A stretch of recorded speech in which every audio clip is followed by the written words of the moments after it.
Sati. Nah, kita masih membahas hal-hal yang saat ini masih menjadi sorotan publik. Setelah kemarin, di episode kemarin, kita sudah kedatangan tamu mantan penyidik senior dari KPK, Novel Baswedan, masih membahas soal bagaimana penetapan tersangka dari Sekjen PDI Perjuangan, Hasto Kristianto. Seperti yang kita tahu kemarin, beberapa hari yang lalu memang Sekjen PDI Perjuangan, Hasto Kristianto ini memenuhi panggilan penyidik KPK untuk pertama kalinya sebagai tersangka. Nah, saya akan membahas bagaimana kelanjutan perkembangan dari kasus yang kemudian menjerat Sekjen PDI Perjuangan Hasto Kristianto yang informasinya pihak dari Hasto Kristianto ini mengajukan gugatan pra-peradilan, dan gugatan pra-peradilannya ini akan disidangkan perdana tanggal 21 Januari 2025. Nah, hari ini saya sudah kedatangan tamu spesial, ada Pak Magdir Ismail, kuasa hukum dari Mas Hasto Kristianto. Selamat sore. Selamat sore, apa kabar? Baik, terima kasih. Alhamdulillah sehat. Iya, terima kasih ya sudah mampir ke On Point with Adisti Larasati. Saya kira saya juga mesti terima kasih atas kehormatan diundang. Oke, Pak Magdir, ini kan hangat sekali diperbincangkan beberapa pekan belakangan soal penetapan tersangka dari Sekjen PDI Perjuangan Hasto Kristianto. Beberapa hari yang lalu juga kita tahu Mas Hasto dan juga banyak sekali kuasa hukum mendatangi penyidik KPK untuk diperiksa perdana sebagai tersangka. Nah, katanya ada 1.000 pengacara nih yang akan mendampingi Mas Hasto. Banyak betul, benar nggak sih? Yang real secara langsung sesuai dengan surat kuasa kami cuma 12 orang. Loh, katanya 1.000? Nah, tetapi 1.000 orang ini adalah supporting. Termasuk diantaranya yang mungkin ada teman-teman yang akan mengajak bicara di mana-mana di berbagai tempat. Juga banyak yang melakukan riset bagaimana pra-peradilan ini harus kita lakukan. Sebab begini, yang jadi problem pokok kita sekarang ini, makin hari sekarang ini deviasi mengenai tafsir syarat pra-peradilan itu, ya ini yang makin hari makin nggak jelas. Nggak jelasnya di mana tuh? Begini, karena orang itu kan disangka melakukan perbuatan, ya, dan perbuatan itu kan dengan perbuatan itu kan akan dilihat pasalnya yang kena yang mana. Nah, yang jadi problem pokok sekarang ini adalah kadang-kadang pasal yang dipersangkakan itu, ya, bukti permulaan tidak sesuai dengan delik inti. Saya mau ambil contoh begini, bukan hendak mengajari Pak Adisti ya. Kalau orang disangka melakukan suap, itu menurut undang-undang memberi hadiah atau janji, itu yang dilarang. Ada pemberi dan ada pemberi dan penerima, hadiah dan janji. Kalau tidak pernah ada hadiahnya, tidak pernah ada janjinya, bagaimana kita sebut bahwa di situ ada suap? Nah, inilah Tapi yang kan sudah jelas kalau di sini Wahyu Setiawan sebagai orang yang menerima suap. dan pemberinya adalah Harun Masiku. Kemudian informasinya memang kenapa Mas Hasto ini sebagai tersangka begitu karena KPK punya cukup alat bukti kemudian yang bisa menetapkan Mas Hasto ini sebagai tersangka. Bahkan katanya harusnya Mas Hasto ini sudah menjadi tersangka dari 2020 yang lalu. Iya, ini kan asumsinya mereka. Kalau kita lihat dari perkara yang sudah jalan, ya, perkaranya Wahyu atau perkaranya Saiful Bahri, tidak ada satupun yang membuktikan dan menyatakan bahwa Mas Hasto itu terlibat dalam urusan suap menyuap. Tidak ada satupun bukti yang menunjukkan bahwa uang itu dari Mas Hasto. Nah, jadi bagaimana dia mau disangka melakukan suap? Karena satu hal lagi begini, orang menyuap itu kan mestinya ada punya kepentingan. Ya, ada intensinya. Jadi menurut Anda KPK tidak punya bukti bahwa seorang Hasto Kristianto ini dalam tanda kutip berorganize begitu ya pergantian antar waktu dengan adanya dugaan uang dan segala macam, tidak ada bukti. Kalau terkait dengan bukti suap dari perkara yang sudah diputus itu tidak pernah ada. Ya, saya nggak tahu kalau mereka menyimpan bukti. Ya, Tetapi kalau andai kata memang betul ada bukti yang mereka simpan, mestinya bukti itu sudah mereka gunakan dulu. Gitu loh. Kenapa baru diributkan sekarang? Saya dalam beberapa kesempatan, misalnya saya tanya kepada kawan-kawan yang dari ex-penyidik KPK, apa betul kalian punya bukti? Mereka hanya selalu mengatakan, menurut yang penyidik yang dulu, itu ada bukti. Nah, kan ini kan cuma de auditu, ini kan keterangan de auditu yang kita sebut. Kan penyidik yang kemudian menangani Harun Masiku dan kawan-kawan kan sudah di-TWK-kan. Betul, betul mereka sudah di-TWK-kan. Tetapi kan apa betul mereka punya bukti itu? Kenapa tidak dari dulu ya mereka tunjukkan bukti itu ketika di pengadilan? Kalau kemarin sih dari keterangan Mas Novel, memang seharusnya yang diekspos juga nama pada saat 2020 yang lalu itu ada nama Mas Hasto. Kemudian pimpinan KPK saat itu tidak Ya begini, bulat ini kan ya memang kalau kita lihat ketentuan dari Undang-Undang KPK itu bahwa keputusan itu adalah kolektif kolegial. Ya. Artinya kan itu memang diputuskan oleh mereka.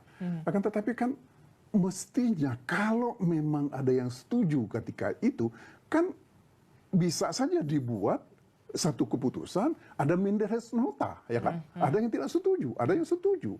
Tetapi kan itu kan nggak pernah ada. Itu satu. Kemudian yang kedua, kita juga kan tidak pernah mendengar keterangan real dari pimpinan KPK, ya, bahwa ada perselisihan dalam arti perselisihan pendapat mereka tentang penetapan Mas Hasto sebagai tersangka. Kan nggak pernah ada. Apakah mungkin dibuka dengan adanya perselisihan itu kemudian dibuka paling kepada tidak publik? paling tidak sekarang kan. Kan sekarang ini kan yang digembar-gemborkan oleh banyak pihak bahwa Pak Firly menghalang-halangi penyidikan. Ya kan? Tetapi beberapa waktu yang lalu saya tanya kepada salah seorang yang mengatakan, apa memang betul ada bentuk penghalang-halangan? Dia bilang hanya menurut keterangan yang lain. Nah ini kan nggak apa ya? Ini kan seperti otak-atik gatuk gitu loh. Penegakan hukum itu kan nggak boleh seperti ini, Aristi. Ya, kalau memang ada bukti suapnya itu apa? Satu hal lagi saya kira yang penting dalam melihat ini. Mas Hasto ini kepentingannya dia untuk menyuap supaya Harun Masiku itu jadi anggota DPR itu apa sih? Kan nggak ada. Gitu loh.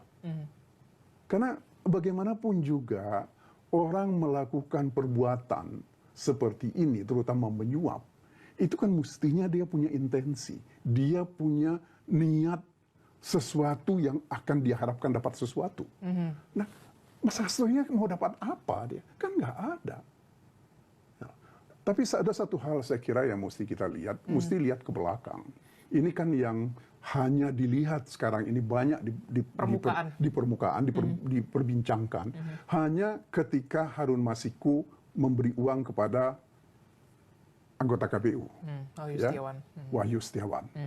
Tetapi kan tidak pernah ada yang mau mencoba melihat ketika penggantian antar waktu ini dulu, DPP PDIP sudah meminta semacam nasihat melakukan judicial review ke Mahkamah Agung, karena ini kan menyangkut peraturan perundang-undangan di bawah undang-undang, maka diputus Mahkamah Agung. Menurut Mahkamah Agung ketika itu bahwa tidak ada yang salah ketika PDIP mengajukan orang lain, ya, karena dari pembicaraan dengan beberapa teman, orang ini kan tidak mungkin menjadi anggota DPR, ya, kecuali diajukan oleh partai.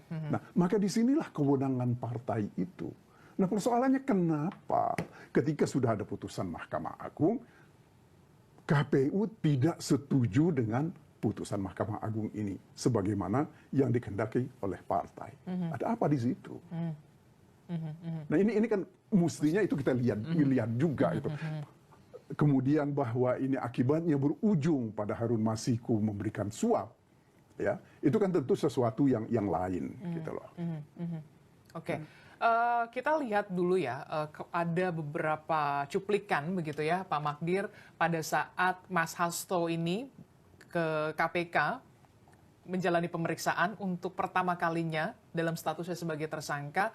Banyak sekali diperbincangkan ada perbedaan antara ketika Mas Hasto baru datang ke KPK begitu ya dengan semangatnya, kemudian setelah keluar dari KPK, setelah diperiksa 3,5 jam ya, 3,5 jam diperiksa oleh penyidik KPK, loh kok jadi ada perubahan begitu ya, Mas Hasto jadi diam 1000 bahasa nih. Kita lihat dulu ini cuplikannya ya. Baik, kita akan lihat bersama.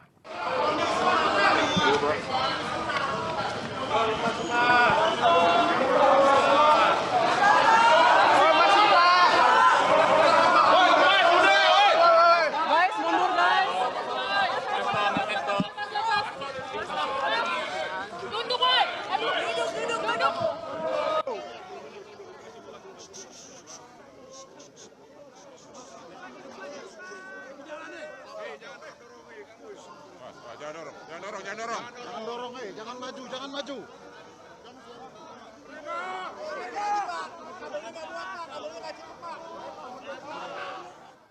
Nah, itu tadi ada kita lihat begitu ya, sepertinya pada saat sebelum memasuki ruangan atau gedung KPK, Mas Hasto begitu bersemangat begitu ya. Tapi juga setelah keluar dari gedung KPK ditemani oleh Pak Magdir, kemudian ada Bang Roni Talapesi juga begitu ya, lebih memilih untuk diam. Iya, sebenarnya. Kenapa itu? Sebenarnya begini, pemeriksaan itu sendiri kan semacam hasil pemeriksaan itu kan sudah jadi kewenangan penyidik untuk menyampaikannya kemanapun, termasuk melapor kepada atasan mereka. Nah, jadi memang tidak ada yang perlu disampaikan oleh Mas Hasto terkait dengan pembicaraan dengan penyidik atau apa yang diterangkan ke hadapan penyidik. Nah, oleh karena itulah kami kemudian agar supaya tidak menimbulkan tafsir yang berbeda ya terhadap apa yang disampaikan kepada penyidik itu, kita sepakati antara saya dan Mas Hasto supaya dia tidak bicara. Cuma saya yang bicara menerangkan apa sih inti dari pemeriksaan itu. Hanya itu saja sih. Anda Nggak ada yang mendampingi lain. pada saat Saya pemeriksaan? mendampingi beliau pada saat pemeriksaan. Hanya Anda seorang? Hanya saya sendiri. Karena memang di dalam proses pemeriksaan tersangka itu hanya diizinkan satu orang. Apa saja sih yang ditanyakan oleh penyidik KPK? Ya, kita buka spill permukaannya sajalah. Hal-hal yang masih sangat dasar, belum masuk kepada substansi yang betul-betul yang betul-betul mengait pokok dengan perkara dugaan Salah satunya suap atau dugaan perintangan penyidikan. Ini masih pada tahap awal, dalam arti bahwa yang ditanya itu masih pengetahuan umum dari Mas Hasto gitu loh.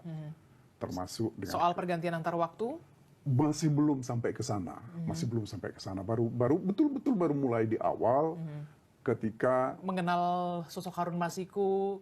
Ada beberapa orang yang ditanya, tetapi itu belum bisa dijawab secara baik karena itulah kesepakatan kita bahwa pemeriksaan akan dilanjutkan pada sesuai dengan kebutuhan dari penyidik. Jadi ini betul-betul masih pemeriksaan awal, lebih pada urusan administrasi, siapa yang mendampingi, kemudian bagaimana rencana ke depan tentang pemeriksaan ini. Tapi 3,5 jam loh, Pak Magdir. Ya, lama juga kalau cukup cuma banyak diskusinya cukup banyak gitu loh. Ya, diskusinya cukup banyak. Kalau untuk di permukaan aja, kayaknya 3,5 jam itu kayaknya sudah lumayan mendalam lah harusnya.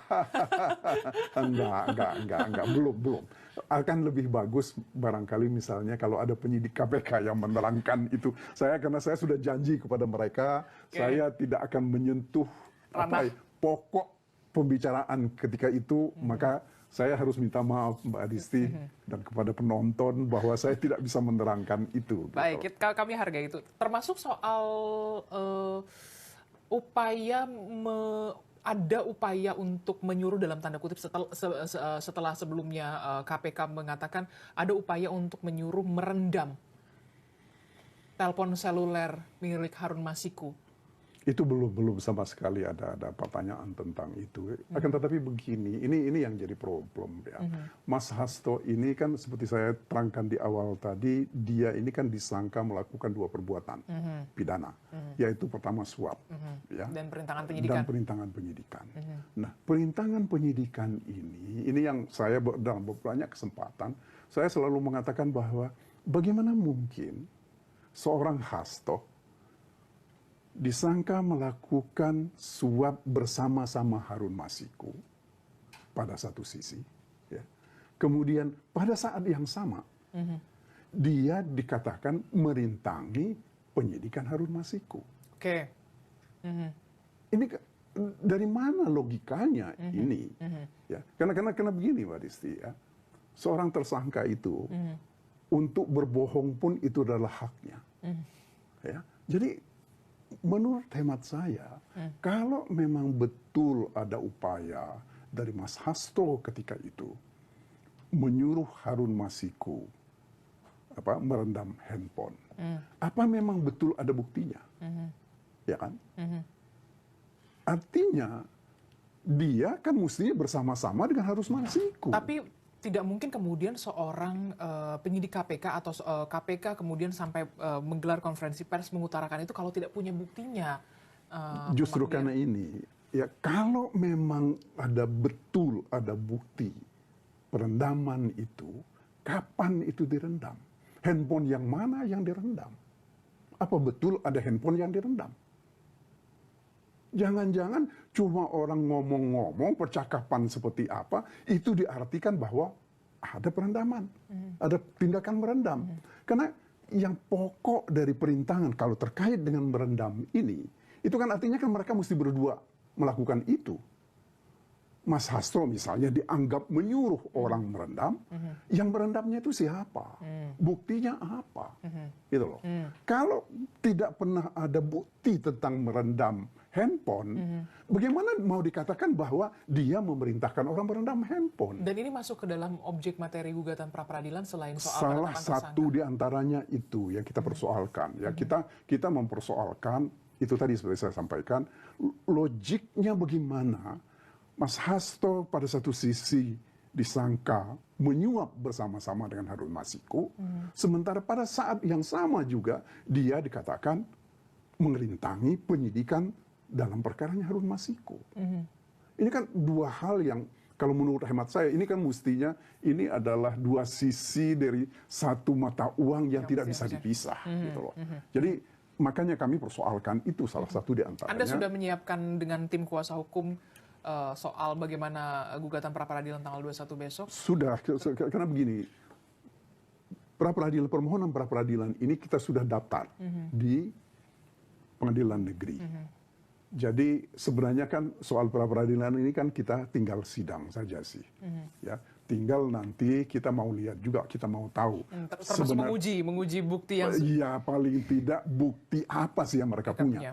Karena begini kan, kita bicara tentang syarat menetapkan seorang menjadi tersangka itu harus ada dua bukti permulaan.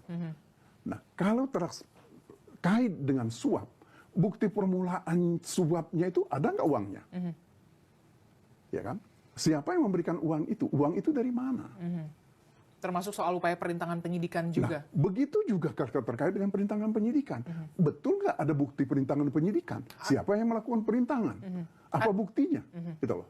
Anda yakin KPK tidak punya bukti? Saya sepanjang belum ditunjukkan buktinya, ya, saya nggak percaya. Oke. Ya, karena bagaimanapun juga kan sesuatu itu terkait dengan bukti, itu kan harus ditunjukkan buktinya. Ya. Dan kalau andai kata orang itu menerangkan bahwa dia tahu buktinya, dia harus tahu sendiri tentang bukti itu bukan dari kata orang. Oke. Gitu loh. Oke, itu soal pra-peradilan. Tapi kemudian saya akan bergeser sedikit soal pemeriksaan Mas Hasto kemarin sebagai tersangka secara perdana begitu ya. Banyak yang berekspektasi begitu, wah ditahan nih segala macam gitu. Ternyata pada kenyataannya diperiksa 3,5 jam begitu kan. Ya itu salah satunya hak penyidik lagi-lagi ya, begitu ya. Kita akan lihat dulu dari Pukat UGM. Pak Magdir, soal bagaimana penetapan tersangka dan juga penahanan terhadap Mas Hasto. Kita akan lihat. Kebiasaan KPK selama ini ketika melakukan pemeriksaan terhadap tersangka, apalagi tersangkanya sudah sangat jelas begitu ya, biasanya dilakukan penahanan. Mengapa seorang tersangka itu ditahan? Agar tidak menghilangkan barang bukti, melarikan diri atau mengulangi perbuatan. Nah tentu ini kita kembalikan kepada KPK. Kalau KPK tidak menahan Hasto, berarti KPK di kasus-kasus yang lain juga harus memberi penjelasan yang utuh kepada publik. Mengapa ada perlakuan yang berbeda? Biasanya KPK menahan seseorang agar seseorang itu tidak menggunakan kesempatan bebasnya untuk melakukan upaya-upaya yang dapat mengganggu jalannya penyidikan. Ketika dilakukan penahanan, seharusnya itu akan memberi batasan waktu yang sangat jelas. Kenapa? Karena di dalam KUHP itu dibatasi waktu penahanan. Sehingga harusnya kalau ditahan itu kasus ini akan lebih cepat selesai. Nah kalau tidak ditahan, ini juga saya sebagai publik bertanya kepada KPK, apakah ini standar baru ataukah ini akan menjadi standar yang universal, akan diterapkan untuk kasus-kasus yang lain, Pak? Respon Anda, Pak Magdir. Saya kira begini, ini yang saya kira ini lebih banyak berpikir nggak melihat faktual. Ya, pengamat-pengamat kita kan begitu. Mereka nggak baca dokumen, hanya dengan asumsi-asumsi, makanya ngomong seperti itu tadi. Karena begini, kalau kita bicara tentang penahanan, syarat pokoknya itu karena orang itu mau mengulangi perbuatan. Perbuatan apa yang diulangi oleh Mas Hasto? Karena mau menghilangkan barang bukti. Barang bukti apa yang dihilangkan oleh Hasto? Ya kan? Kemudian dia mau melarikan diri. Untuk apa dia melarikan diri? Itu. Nah, jadi saya kira ini yang kita mesti merubah paradigma kita. Bahwa seolah-olah penahanan itu adalah kewajiban dari penyidik. Nggak bisa begitu. Ya, kita harus lihat pentingnya penahanan itu untuk apa. Karena begini, hukum acara pidana itu bukan merupakan SIM bagi penyidik atau penuntut umum untuk berbuat semena-mena.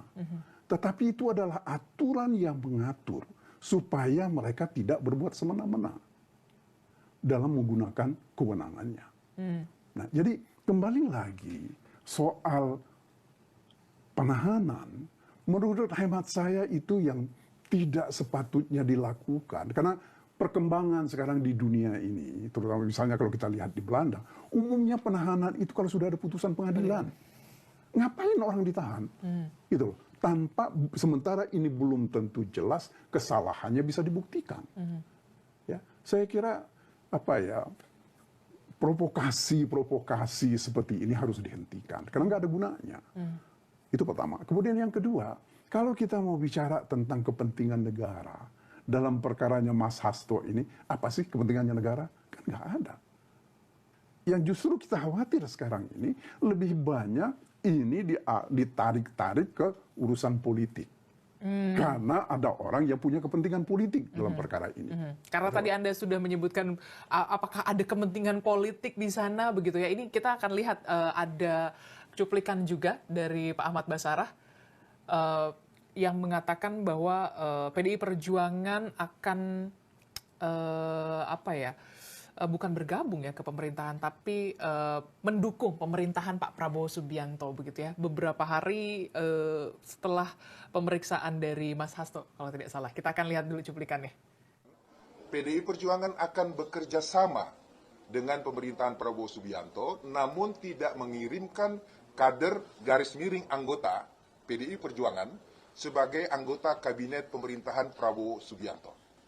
Lalu Ibu menegaskan, posisi politik PDI Perjuangan yang demikian itu tidak sama dengan posisi politik PDI Perjuangan saat berada di luar pemerintahan Susilo Bambang Yudhoyono pada tahun 2024 sampai 2014 yang lalu.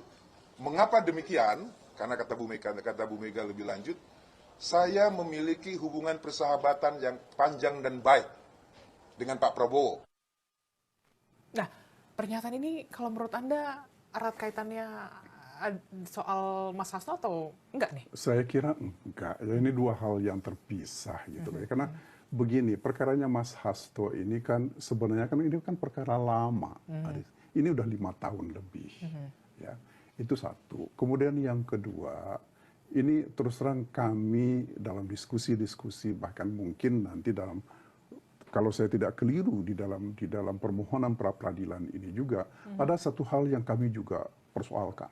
Salah satunya? Salah satu di antaranya adalah mengenai pemilihan pimpinan KPK. Mengapa?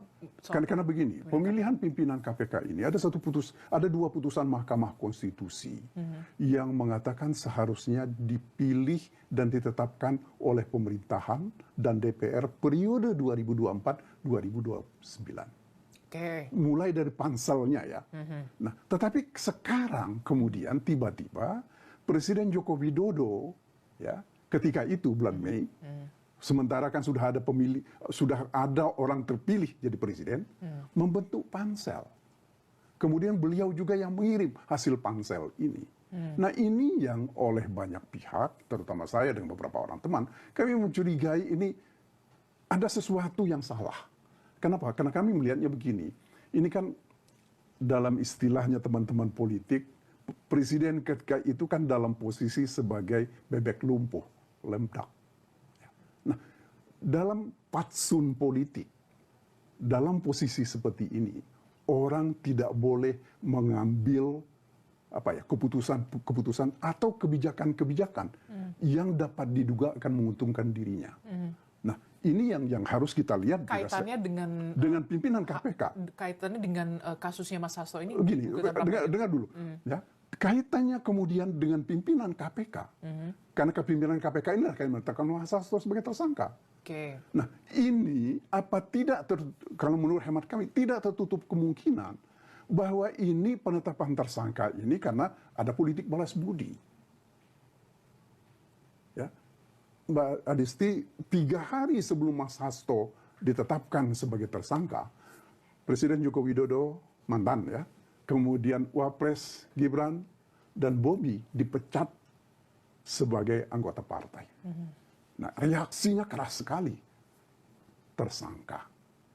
Nah, inilah dugaan kami dengan beberapa teman bahwa pembentukan dan pemilihan pimpinan KPK dan Dewan Pengawas KPK ini tidak terlepas dari upaya politik mempertahankan kewenangan dan kekuasaan, atau paling tidak mengontrol lembaga-lembaga tertentu yang hendak dilakukan oleh Jokowi.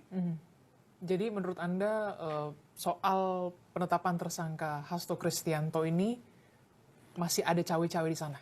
Menurut hemat kami seperti itu. Dan ini persoalan ini tentu kami akan bawa ke Mahkamah Konstitusi. Ya, mungkin waktu dekat. Nanti saya akan kasih tahu Adisti seperti apa yang hendak kami lakukan. Gitu. Tetapi sekali lagi, ini patsun politik yang dilakukan oleh Presiden Joko Widodo terkait dengan penetapan pembentukan pansel, kemudian pengiriman hasil pansel ke DPR, ini tidak sepatutnya dilakukan. Seharusnya ini merupakan kewenangan dari Presiden Prabowo Subianto. Itu putusannya Mahkamah Konstitusi. Saya cuma mengutip putusan Mahkamah Konstitusi. Kita sebagai negara yang demokratis mestinya mengikuti itu. Gitu loh. Tetapi ini tidak dilakukan. Seberapa besar keyakinan Anda seorang Hasto Kristianto akan menang di gugatan pra-peradilan? Saya tidak tahu, tapi insya Allah dengan bukti-bukti yang ada, kami mencoba ya dengan seluruh kemampuan dan akan menghadirkan saksi-saksi dan ahli yang kompeten dalam menilai perkara ini. Mudah-mudahan hakim akan berpihak pada kebenaran, bukan akan berpihak kepada orang yang dulu punya kekuasaan. Penetapan tersangka seorang Hasto Kristianto syarat dengan politis? Menurut hemat kami begitu. Tetapi ini yang harus kita buktikan. Kami yang salah atau fakta itu yang salah. Oke. 3 kata untuk Mas Hasto Kristianto dan Harun Masiku. Saya kira kalau kita mau jujur, hentikan keributan kita mengenai perkaranya Mas Hasto. Bahwa mereka akan kejar Harun Masiku, silahkan kejar Harun Masiku. Tapi jangan ditarik ke Mas Hasto, apalagi kalau ditarik lebih jauh lagi menjelang Kongres Partai. Akan terlalu besar keburukan yang akan kita terima. Ya. Terakhir, Pak Magdir, Bagaimana kemudian Mas Hasto menghadapi ini semua? Dengan santai atau bagaimana? Sekarang beliau ya cukup ya sudah sampai pada satu titik tidak bisa mundur lagi. Apapun harus dihadapi. Mas Hasto sudah siap? Sudah siap. Apapun itu? Apapun itu beliau sudah siap. Dan inilah diskusi-diskusi kami terakhir bahwa kemungkinan terburuk adalah masuk penjara. Dan Mas Hasto sudah menyiapkan diri untuk itu. Mas Hasto sudah siap untuk kemungkinan masuk penjara? Kemungkinan itu beliau sudah siap. Sepanjang ya ini dilakukan proses hukum yang dilakukan untuk keadilan dan untuk kebenaran. Bukan untuk cawe-cawe dengan menggunakan kekuatan politik atau janji-janji politik. Ya, itu yang kita harapkan. Oke. Magdir Ismail, kuasa hukum Hasto Kristianto, Sekjen PDI Perjuangan. Terima kasih sudah mau berbagi perspektifnya di On Point with Adisti Larasati. Terima kasih, Pak Magdir. Kita akan lihat bagaimana nantinya gugatan pra-peradilan yang akan diselenggarakan sidang perdananya di 21 Januari 2025. Ya, insya Allah kami juga akan mencoba menyelesaikan permohonan ke Mahkamah Konstitusi itu juga minggu depan. Oke, banyak sekali PR yang harus diselesaikan oleh Pak Magdir dan juga tim yang lain ya. Terima kasih Pak Magdir sudah